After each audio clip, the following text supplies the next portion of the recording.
Hi hello welcome to our channel. నేను మీ సిరి. ఈరోజు మనం చెప్పుకోబోయే కథ ధరణి కళ్యాణం పార్ట్ 97. అవును, నువ్వొక పని చేయాల్సి ఉంటుంది అని అన్నాడు భూషణ్. ఏంటి నాన్న అది? బావ కోసం ఏదైనా చేస్తాను అని ఆతృతగా చెప్పింది ప్రగతి. నువ్వు పల్లెటూరు అమ్మాయిలా కాకుండా పల్లెటూరు అమ్మాయి నుంచి పట్నం అమ్మాయిగా మారిపోవాలి. దానికోసం ఎంత డబ్బైనా నేను ఇస్తాను. అప్పుడే నువ్వు బావకి నచ్చుతావు అని అన్నాడు భూషణ్. అలాగేనన్నా, మీరు చెప్పినట్టు చేస్తా. కానీ నాకు ఈ సిటీలో ఎవరూ తెలియదు కదా అని దిగులుగా చెప్పింది. నా చిన్ననాటి స్నేహితుడు ఈ సిటీలోనే స్థిరపడ్డాడు. వాళ్ళ అమ్మాయి ఉంది, నీకేం కావాలో చూసుకుంటుంది అని చెప్పాడు భూషణ్. సరే నానా అని సంతోషంగా చెప్పింది ప్రగతి. వినయ్ ఎక్కడా? భార్యని చూస్తూ అడిగాడు భూషణ్. భర్త మనసులో ఉన్నది అర్థమై మౌనంగా ఉండిపోయింది రమణి. ఏయ్, నిన్నే భార్య వైపు చూస్తూ కోపంగా అడిగాడు భూషణ్. ఈరోజు వచ్చేస్తానని అన్నాడండి అని చెప్పింది రమణి. హైదరాబాదులో హాస్టల్లో ఉండి చదువుకుంటూ ఉన్నాడు వినయ్ అని రమణి భూషణ్ అనుకుంటున్నారు. కాదు, ఫ్లాట్ తీసుకుని ఫ్రెండ్స్తో పాటు ఉంటున్నాడు. ఆ విషయం వాళ్ళకి తెలియదు. గగన్ ఫ్యామిలీ గురించి తెలియని వినయ్ ఎవరో అత్తయ్య అనుకుని భూషణ్ పిలిచినా కూడా రాలేదు. నువ్వు ఎలాగైనా నా చెల్లిని మంచి చేసుకుని మన అమ్మాయిని నా మేనల్లుడికి ఇచ్చేలా ప్రయత్నం చేయి, అర్థమైందా అని భార్య వైపు చూసి గద్దించాడు భూషణ్. అలాగేనన్నట్టు తల ఊపింది రమణి. భర్త మోసం అర్థమైపోయింది. కానీ కూతురికి మంచి భవిష్యత్తు ఉంటుందనేసరికి వాళ్ళ కోరిక కాదు అనలేకపోయింది రమణి. తర్వాత రోజు ధరణి అత్తయ్య, ధరణి బావ దినేష్ ఇద్దరూ వచ్చారు. వాళ్లకు వంట చేసి పెట్టింది ధరణి. దినేష్ అంటే ధరణికి చిరాకు, కానీ తండ్రి కోసం సైలెంట్గా ఉంటుంది. అతన్ని బావ అని పిలవాలన్నా ఇష్టం లేదు ధరణికి. కానీ ఒకసారి పేరు పెట్టి పిలవడంతో దినేష్ సత్యనారాయణతో చెప్పి ధరణిని తిట్టించాడు. ఆ రోజు నుంచి బావ అని పిలవక తప్పట్లేదు ధరణికి. ధరణి కాలేజ్కి వెళ్ళలేదా? ధరణిని చూస్తూ చేతిని పట్టుకోవాలని చూస్తూ అడిగాడు దినేష్. వెనక్కి జరిగి లేదు అన్నట్టు తల ఊపింది ధరణి. మీరు రెస్ట్ తీసుకోండి అత్తయ్య అని ఇద్దరి వైపు చూసి చెప్పి గదిలోకి వెళ్ళిపోయి తలుపేసుకుంది ధరణి. రేయ్ వెధవా, నువ్వు ఏ వెధవ పని చేయకు. ధరణికి అనుమానం వస్తే మన పని జరగదు. ఎలాగైనా దాన్ని మన ఇంటి కోడలుగా చేసుకుంటాను. నువ్వు తిక్క తిక్క వేషాలు వేయకు. మీ మావయ్యని మంచి చేసుకో. మీ మావయ్య మాట ధరణి కాదు అనదు.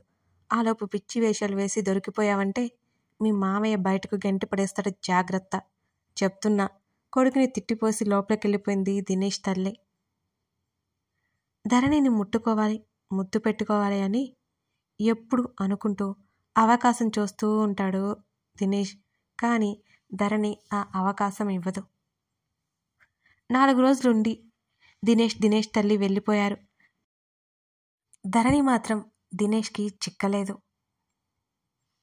మాలవిక ప్రకాష్ల వెడ్డింగ్ యానివర్సరీ ఆ రోజు. ప్రకాష్ కంపెనీలోని సత్యనారాయణ ఎప్పటినుంచో పనిచేస్తున్నాడు. వర్కర్స్తో పాటు వాళ్ళ ఫ్యామిలీ మెంబర్స్ని కూడా ఆ రోజు పార్టీకి పిలిచారు. సత్యనారాయణ కూతుర్ని కూడా పార్టీకి తీసుకువెళ్ళాలి అని అనుకున్నాడు. ధరణి, ఇవాళ మా సార్ వెడ్డింగ్ యానివర్సరీ, నువ్వు కూడా రా, వెళ్దాం. నేను వచ్చేసరికి రాత్రి అయిపోతుంది, నువ్వు ఒక్కదానివే ఉండలేవు అని అన్నాడు సత్యనారాయణ. తండ్రికి తన మీద ఎంత ప్రేమో అని మురిసిపోతూ అలాగే నాన్న, వస్తాను అని చెప్పింది ధరణి.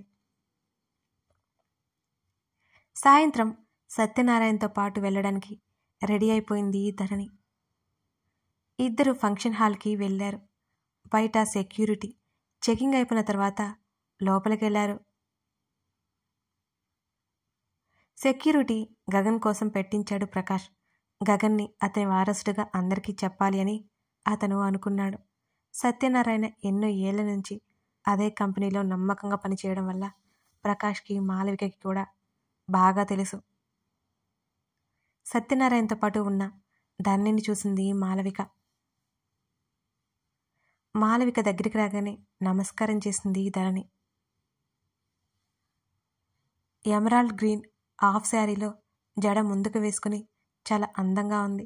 అంతే పద్ధతిగా కూడా ఉంది. గగన్కి సరిజోడి అనుకుంది. వెంటనే పూజారి గారి మాటలు గుర్తొచ్చి ఆ ఊహ తీసివేసింది మాలవిక. నీ పేరేంటి అని అడిగింది మాలవిక.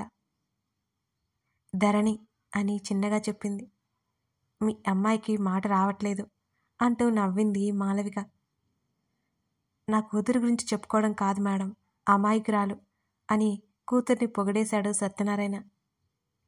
చూస్తుంటేనే తెలుస్తోంది, పద్ధతిగా ఉంది, తల్లి లేకపోయినా చాలా పద్ధతిగా పెంచావు అని సత్యనారాయణను పొగిడింది మాలవిక. కాస్త పొంగిపోయాడు సత్యనారాయణ. ఇక ఫంక్షన్ స్టార్ట్ అవడంతో స్టేజ్ పైకి వెళ్ళింది మాలవిక. ప్రకాష్ మైక్ తీసుకుని తన కొడుకు గురించి చెప్పాడు. అప్పుడే గగన్ స్టేజ్ పైకి వెళ్ళాడు.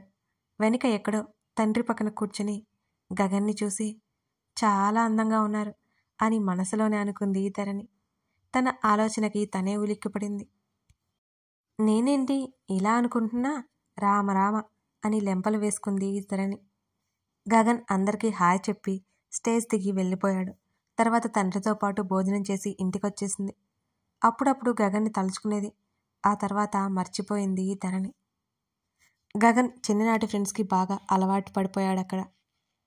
వాళ్ళందరూ గగన్ ఆస్తిని బట్టి ఫ్రెండ్షిప్ చేసేవారే. నెల రోజులకే ప్రగతిలో చాలా మార్పు వచ్చింది. అందరూ ఆశ్చర్యపోయారు. అత్త ఎలా ఉన్నాను అని అడిగింది మాలవికని చూస్తూ ప్రగతి. జీన్స్ టాప్, హెయిర్ పోనీ వేసి అసలే వైట్ కలర్ అని ప్రగతి చాలా అందంగా మారిపోయింది.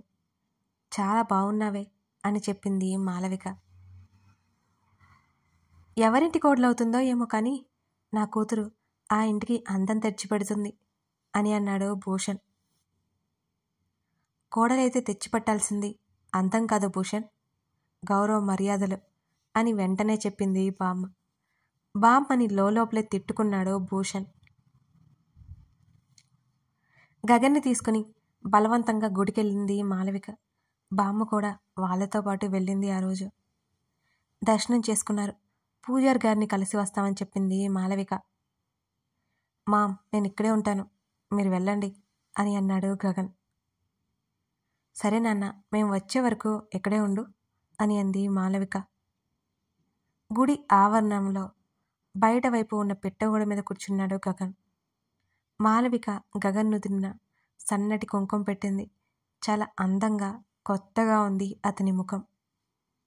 పూజారి గారు, బాబు జాతకం ఎలా ఉంది? గండాలన్నీ తొలగిపోయాయా అని అడిగింది బామ్మ. ఆయన కొంత సమయం పాటు ఏవో లెక్కలు వేసి, మీ బాబు వివాహం తర్వాత గండాలు తొలుగుతాయి అని అన్నారు. అయితే వెంటనే పెళ్లి చేద్దాం పూజారి గారు అని అంది బామ్మ. లేదు తల్లి, ఇంకా వివాహ గడియలు రాలేదు అని అన్నారు ఆయన. ఎలా పూజారి గారు? అప్పటి వరకు బాబుకి ఏ ప్రమాదం జరగదు కదా? వణికే గొంతుతో అడిగింది బామ్మ. ఇప్పటి వరకు గండాలు రావు అని నేను చెప్పలేను, కానీ ప్రాణాపాయం ఏమీ ఉండదు. వేసే ప్రతి అడుగు జాగ్రత్తగా వేయాలి. ఏదో జరగబోతుందని మాత్రం అర్థమవుతోంది అని అన్నారు పూజారి గారు కళ్ళు మూసుకుని. ఎలాగో అలా పెళ్లి చేసేద్దాం పూజారి గారు అని అంది మాలవిక. రాతల లేనిది మీరు అనుకోగానే అయిపోద్ది తల్లి. అంతేకాదు, మీ బాబు జాతకానికి సరిపడే అమ్మాయితోనే పెళ్లి జరగాలి. లేకపోతే ఎప్పటికైనా మీ బాబుకి అర్ధాయుష్కి బలవుతాడు అని హెచ్చరించాడు పూజారి. ఆయన మాటలు వినగానే మాలవిక బామ్మ చాలా భయపడిపోయారు. అలాంటి అమ్మాయి ఎక్కడ దొరుకుతుంది పూజారి గారు? కాసేపు తర్వాత అడిగింది బామ్మ. జాతకాలు కలవాలంటే ఎలా? సమయం వచ్చినప్పుడు అన్ని వాటంతటా అవే జరుగుతాయి తల్లి. మంచి రోజులు రావాలి అంటే దుష్ఫలితాలిక తప్పదు మీ బాబు జాతకంలో అని చెప్పారు. ఏదైనా హోమం, అభిషేకం లాంటివి జరిపిస్తే ఏదైనా మంచి జరగవచ్చేమో చెప్పండి పూజారి గారు అని భయపడుతూ అడిగింది బామ్మ. పరిహార పూజలంటూ ఏమీ లేవు తల్లి, కానీ హోమం జరిపిద్దాం. అమ్మవారి మీద భారం వేసి హోమం జరిపించేద్దాం. అంతా ఆ తల్లే చూసుకుంటుంది. మీరేమంటారు అని అడిగారు. మీ ఇష్టం అండి, ఆ ఏర్పాట్లేవో చూడండి అని కళ్ళు తుడుచుకుంటూ చెప్పింది బామ్మ. నేను మంచి రోజు చూసి మీకు కబురు పంపిస్తానమ్మా అని అన్నాడు ఆయన. సరే అని అక్కడి నుండి బయటకు వచ్చారు బామ్మ, మాలవిక. సత్యనారాయణ గుడి దగ్గర డ్రాప్ చేశాడు ధరణిని. ధరణి, జాగ్రత్త, బస్టాండ్కి వెళ్ళిపోయి బస్సు ఎక్కి కాలేజ్కి వెళ్ళు, టైంకి బస్సు లేకపోతే ఇంటికి వెళ్ళిపో అని కూతురికి జాగ్రత్తలు చెప్పి వెళ్ళిపోయాడు సత్యనారాయణ. తండ్రి చెప్పిన వాటికి అన్నిటికీ తల ఊపి గుడివైపుకు నడిచింది ధరణి. మెట్లెక్కుతూ కాస్త దూరంలో పెట్టెగోడ మీద కనిపించిన గగన్ని చూసి ఆమె గుర్తుపట్టింది. అతను తల కాస్త కిందకి దించి ఫోన్ చూస్తూ కూర్చున్నాడు. తెల్లటి ముఖ వర్చస్సు, ఒత్తైన జుట్టు, కోటేరు ముక్కు, నుదుటిన సన్నటి కుంకుమ. అక్కడే ఆగిపోయి 2 నిమిషాలు అతన్ని చూసి గుడిలోకి వెళ్ళిపోయింది ధరణి. తర్వాత మాలవిక బొమ్మ రావడంతో ఇంటి బాట పట్టారు గగన్ వాళ్ళు. బెంగళూరు. చదవడం అయిపోయి అశోక్తో పాటు ఆఫీస్కి వెళ్తున్నాడు సూర్య. 2 గంటలు 3 గంటలు ఉండేసి అంతకంటే ఎక్కువసేపు ఉండలేక బయటకు వచ్చేశాడు. ఎక్కడ్రా? దేవ్కి కాల్ చేసి ఫోన్లో పిలిచాడు సూర్య. ఇన్స్టిట్యూట్ అని బదిలిచ్చాడు దేవ్. పాస్ అయిపోయిందా అని అడిగాడు సూర్య. హారా, వచ్చేస్తున్నాను. ఇంటికి రమ్మంటావా అని అడిగాడు దేవ్. అవును, వచ్చేరా చెప్పాడు సూర్య కూడా. గంట తర్వాత సూర్య దగ్గరికి వెళ్ళాడు దేవ్. ఏంట్రా సంగతులు అని అడిగాడు దేవ్. నెక్స్ట్ ఇయర్కి హైదరాబాద్ షిఫ్ట్ అవ్వాలి అంట, డాడీ అన్నారు అని చెప్పాడు సూర్య. ఎందుకు అని అడిగాడు దేవ్. అక్కడే న్యూ బ్రాంచ్ స్టార్ట్ చేస్తారట. అప్పుడు నాకు ఆ బాధ్యతలన్నీ అప్పగించాలి అంటున్నారా బాబు అన్నాడు తల మీద చేతులు పెట్టుకొని సూర్య. వావ్, గుడ్ న్యూస్ ఇది అని దేవ్ అంటుంటే, హైదరాబాద్లో అడ్జస్ట్ అవ్వాలి అంటే కష్టమేమో, ఈ సిటీని వదిలిపెట్టాలి అంటే కష్టం అని అన్నాడు. సరిపోదా ఎంజాయ్ చేయడం అని నవ్వుతూ అన్నాడు దేవ్. అదేం లేదురా, నేను చాలా మిస్ అవుతాను అని అన్నాడు సూర్య. దేవ్ చిన్నగా నవ్వాడు. అప్పుడే ప్రకాష్ గురించి చెప్పాడు దేవ్. ఆయన దగ్గర వర్క్ చేయాలి, కానీ అప్పుడే కాదు, నెల రోజుల క్రితం కలిశాను. నాకు ఇష్టమైన అప్పుడు రమ్మని చెప్పారు. అమ్మకి హెల్త్ బాగోలేదు కదా, అదే విషయం చెప్పాను. వాళ్ళ అబ్బాయిని కూడా కలిశాను అని అన్నాడు దేవ్. ఓ గుడ్, హైదరాబాద్ వస్తే మనమిద్దరం కలిసి ఉండొచ్చు అని అన్నాడు సూర్య. సరే బాబు అంటూ నవ్వాడు దేవ్. గగన్ 26వ బర్త్డే వచ్చింది. పూజారి గారి మాటలు దృష్టిలో పెట్టుకొని గ్రాండ్గా పార్టీ అరేంజ్ చేయలేదు ప్రకాష్ కూడా. సాయంత్రం వరకు ఫ్యామిలీతో గడిపి కానీ ఫ్రెండ్స్ పార్టీ అంటూ వెళ్ళాడు గగన్. గగన్కి అందరూ విషెస్ చెప్పారు. ఏవో గిఫ్ట్స్ పడేశారు. వాళ్ళకి అంతకెక్కువే ట్రీట్ ఇచ్చాడు గగన్. ఎక్కడోళ్ళు అక్కడే డ్రింక్ చేస్తూ ఉంటే బిల్ ఇచ్చేసి రాజేష్తో పాటు డిన్నర్కి వెళ్ళాడు అతను. రే గగన్, ఇంట్లో అంకుల్ ఆంటీ వాళ్ళు నీకోసం ఎదురు చూస్తారేమో అని అన్నాడు రాజేష్. అవును, కానీ నువ్వు కూడా ఇంపార్టెంటే, తిను, ఫుడ్ వచ్చింది అని అన్నాడు గగన్. స్కూల్ ఫ్రెండ్స్ గురించి గగన్ని రాజేష్ హెచ్చరించినా గగన్ వింటే కదా. అవును, నువ్వేంట్రా డ్రింక్ చేయలేదు అని అడిగాడు రాజేష్.